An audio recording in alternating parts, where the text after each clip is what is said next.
ان لوگوں نے حضور نبی کریم صلی اللہ علیہ وآلہ وسلم کا مذاق اڑانے کا پروگرام بنا لیا۔ یہ کہتے ہوئے جب وہ اس جگہ پہنچا جہاں آپ صلی اللہ علیہ وآلہ وسلم تشریف فرما تھے تو آپ نے اس سے فرمایا، تم پر کس نے ظلم کیا ہے؟ السلام علیکم دوستو and welcome back to my channel Irfan Islamic T V. تو میرے دوستو، ہم امید کرتے ہیں کہ آپ سب خیریت سے ہوں گے۔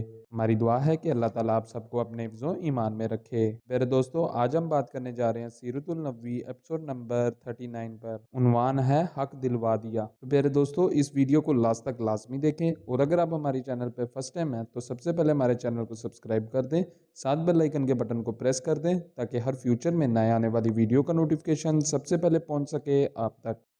ایک روز حضور نبی کریم صلی اللہ علیہ وآلہ وسلم اپنے چند صحابہ رضی اللہ تعالیٰ عنہ کے ساتھ مسجد حرم میں تشریف فرما تھے۔ ایسے میں قبیلہ زبید کا ایک شخص وہاں آیا۔ اس وقت نزدیک ہی قریش مکہ بھی مجمع لگائے وہاں بیٹھے تھے۔ قبیلہ زبید کا وہ شخص ان کے نزدیک گیا اور ارد گرد گھومنے لگا۔ پھر اس نے کہا، اے قریش، کوئی شخص کیسے تمہارے علاقے میں داخل ہو سکتا ہے اور کوئی تاجر کیسے تمہاری سرزمین پر آ سکتا ہے جبکہ تم ہر آنے والے پر ظلم کرتے ہو؟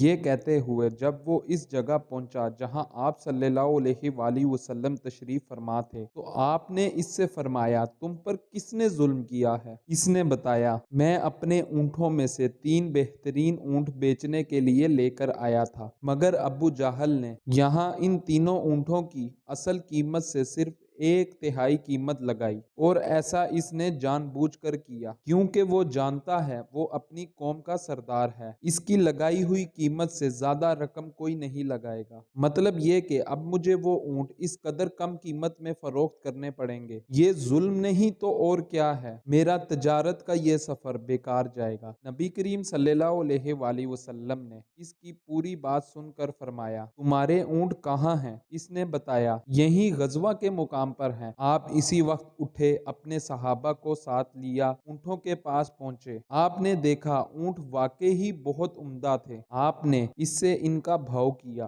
آخر خوش دلی سے سودا طے ہو گیا۔ آپ نے وہ اونٹ اس سے خرید لیے۔ پھر آپ نے ان میں سے 2 اونٹ فروخت کر دیے اور ان کی قیمت بیوہ عورتوں میں تقسیم کر دی۔ وہیں بازار میں ابو جہل بیٹھا تھا۔ اس نے یہ سودا ہوتے ہوئے دیکھا لیکن ایک لفظ نہ بول سکا۔ آپ صلی اللہ علیہ وآلہ وسلم اس کے پاس آئے اور فرمایا، خبردار ابو جہل، اگر تم نے آئندہ ایسی حرکت کی تو بہت سختی سے پیش آؤں گا۔ یہ سنتے ہی وہ بہت خوف زدہ انداز میں بولا، محمد، میں آئندہ ایسا نہیں کروں گا۔ اس کے بعد حضور نبی کریم صلی اللہ علیہ وآلہ وسلم وہاں سے لوٹ آئے۔ ادھر رستے میں امیہ بن خلف ابو جہل سے ملا، اس کے ساتھ دوسرے ساتھی بھی تھے۔ ان لوگوں نے ابو جہل سے پوچھا، تم تو محمد کے ہاتھوں بہت رسوا ہو کر آ رہے ہو، ایسا معلوم ہوتا ہے کہ یا تو تم ان کی پیروی کرنا چاہتے ہو یا تو تم ان سے خوف زدہ ہو گئے ہو۔ اس پر ابو جہل نے کہا، میں ہرگز محمد کی پیروی نہیں کر سکتا۔ میری جو کمزوری تم نے دیکھی ہے اس کی وجہ یہ ہے کہ جب میں نے محمد صلی اللہ علیہ وآلہ وسلم کو دیکھا تو ان کے دائیں بائیں بہت سارے آدمی نظر آئے، ان کے ہاتھوں میں نیزے اور بھالے تھے اور وہ ان کو میری طرف لا رہے تھے۔ اگر میں اس وقت ان کی بات نہ مانتا تو وہ سب لوگ مجھ پر ٹوٹ پڑتے۔ ابو جہل ایک یتیم کا سرپرستہ بنا، پھر اس کا سارا مال غصب کر کے اسے نکال باہر کیا۔ وہ یتیم